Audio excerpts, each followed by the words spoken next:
As the decades passed, many of the promises of the Earth Alliance Charter failed to appear. Nations that were poor remained, for the most part, poor. While the quality of life did improve significantly in those regions, it did not advance nearly as swiftly as in locations such as North America and Europe. This created a growing disparity in regions like South America, Africa, and much of Asia, who began to rumble about seceding from the alliance. In addition to this, those nations who joined by force or threat of force were not unilaterally accepted into the alliance. The distrust and bad feelings did not fade as they had when the first round of holdouts, such as France, entered the Union. India and Pakistan steadfastly refused to accept any orders to disband their militaries and, in fact, built them up at a rapid clip using funds that were supposed to go towards humanitarian aid and infrastructure. Similarly, China and Russia took the influx of alliance technology and secretly built larger and more effective armed forces, including many outlawed weapons of mass destruction. These weapons included ground-based anti-satellite systems capable of tracking and knocking out the Earth Shield defense network, theoretically providing a first strike capability over their rival but, in fact, merely ensuring mutual destruction should war come to pass. For a while, it did seem like war was inevitable. China's population remained among the poorest in the world and blamed the alliance for all its problems. Russia continually chafed at the way their scientific and technological programs were hamstrung by deployment restrictions. The fact that they were using those very advancements to build up their military in direct violation of the alliance charter did not stop either from protesting or the continuation of the illegal activities. In addition to the difficulties with the larger nations, many smaller ones felt they were even worse off. The countries that were forced to join against their will, in particular those that made up the Palestinian states, were particularly incensed by the way they were being treated. Underground leaders continued to operate terrorist cells throughout the world, surviving despite all attempts by security forces to eliminate them. One of these finally succeeded in doing the one thing the Earth Alliance feared most. They acquired a nuclear bomb and used it in 2150 to destroy San Diego. The response was immediate. The government declared the equivalent of martial law until those responsible were caught, significantly reducing freedoms worldwide. Although the terrorists responsible for the devastation on America's west coast were eventually caught and most restrictions lifted, many people felt the alliance acted too strongly. Some believed the leaders at Earth Dome had too much power and that the Earth Alliance's influence had to be curtailed. Rumblings of rebellion began to appear across the globe, even in places where such things would have been unconscionable a few decades earlier. By the mid-2150s, Russia and China each had a military strength in excess of the Earth Alliance itself, and both sides were operating their own space forces as well. China secretly signed deals with Korea and India to aid them in any coming conflict, and in response, Russia and Pakistan formed their own alliance. Paramilitary groups began to form throughout the region on one side or the other, with the Middle Eastern nations joining in wherever possible. South America and Africa continued to threaten secession, and the Earth Alliance teetered on the brink of total collapse.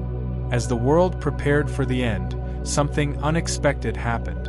On April 7, 2155, a Centauri survey vessel dropped out of hyperspace near Jupiter and made first contact with the human race.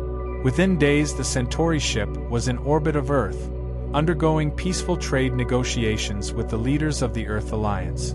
Threats of war and secession vanished overnight as humanity learned it was no longer alone in the universe. For the average citizen, the arrival of peaceful aliens was a time of rejoicing.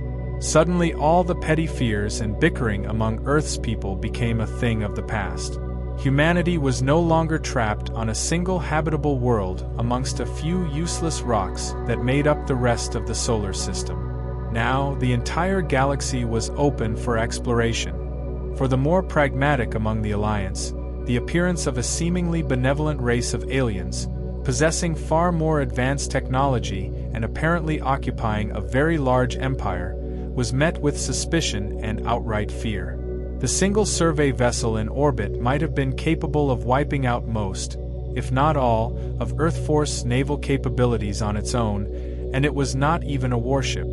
A small fleet could easily bring humanity to its knees, turning Earth into a slave state of the Centuari Republic. In fact, had the Centauri discovered Earth 100 years earlier, such a conquest might well have been the result. Fortunately for humanity, the Republic was now too busy with its own affairs and internal bickering to worry about territorial conquest. In fact, they had already undergone several decades of compaction in which former slave planets broke away and declared independence. The last thing the Centauri needed was to antagonize another sentient race and send it running into the hands of its enemies. Thus, while Earth's leaders declared and solidified their friendship and trade relations with the Centauri, even enduring, with good humor, a laughable attempt by Republic ambassadors to claim Earth as a lost colony, they secretly began working on a crash program to advance the technological base of the Alliance. All differences between the member nations were forgotten under the sudden and very real threat of domination from a much stronger outside power. Fear of the Centauri and other races Earth was just beginning to become aware of, coupled with an almost instinctive desire to join and prosper within the newly discovered galactic arena unified Earth as nothing else ever could.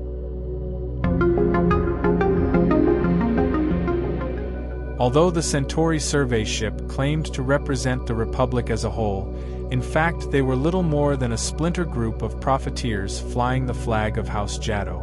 Totally uninterested in conquest, they saw Earth simply as a means to increase revenues for themselves, not the Republic through foreign trade.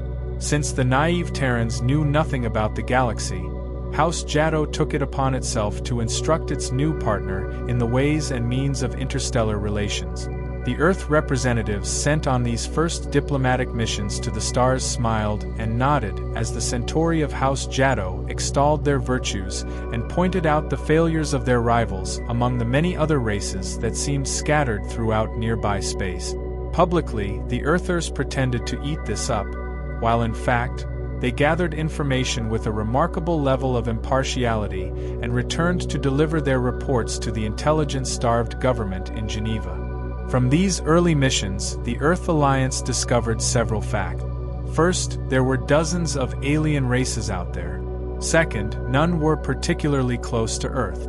Third, most of the star nations were so bogged down with their own problems that they had no reason to bother with conquering a measly little backwater like Earth.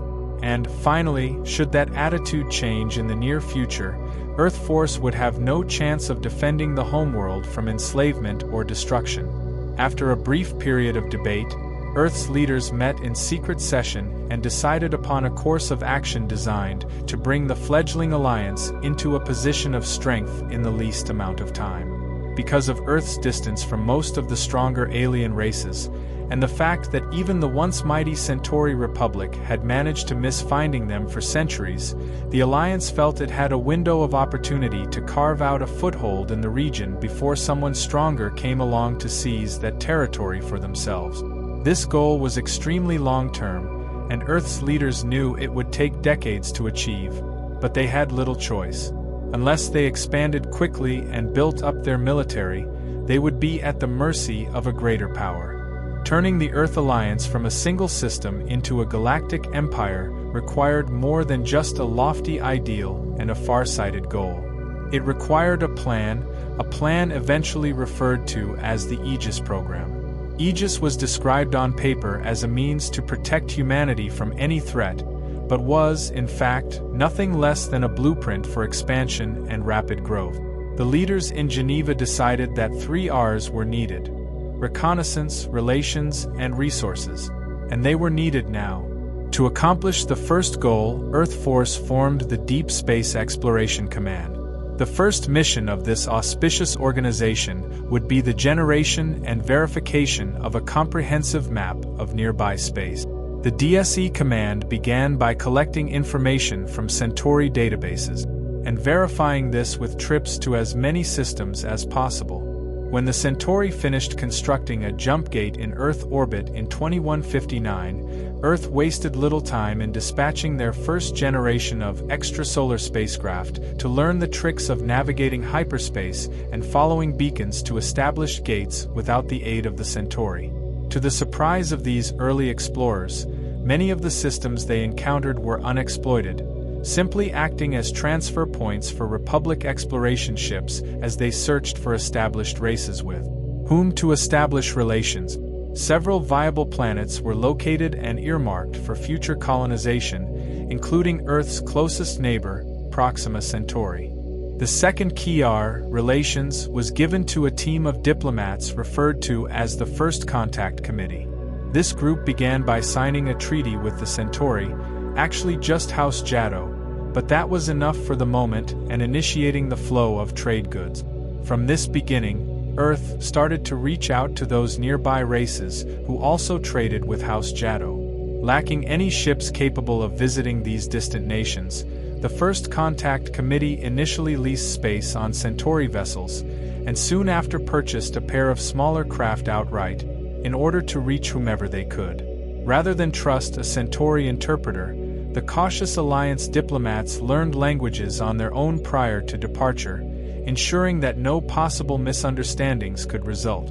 In this way, Earth made peaceful contact with a dozen nearby races during the early 2160s, including the Markab, Vri, Deneth, Metabans, and even the more distant Brakiri and Dratsi. However, they did not meet several others, who were either unknown to the Centauri or not on speaking terms with them. These included the Chlonus, Kulani, Torata, Korlians, Yolu, and, regrettably, the Minbari Federation. The final requirement, that of resources, was not so much assigned to any part of the Alliance as it was opened up to whomever wished to exploit it. In much the same way as the Americans opened up their West to anyone who could stake a claim and develop the land, the Earth Alliance opened up nearby space to whatever corporation could locate and secure the resources it offered. In addition, huge bonuses and payoffs were given to those with the wherewithal to acquire technology from whatever source presented itself. Hundreds of private companies sprang up overnight and rushed out into space in the mad hunt for profits, while behind it all the Belt Alliance initiated a steady expansion of its own. It was the Belt Alliance that would quietly form the backbone on which the Earth Alliance was built. But as the Earth Alliance grew, it would be only a matter of time before they encountered a hostile force. And this encounter would prove to be deadly.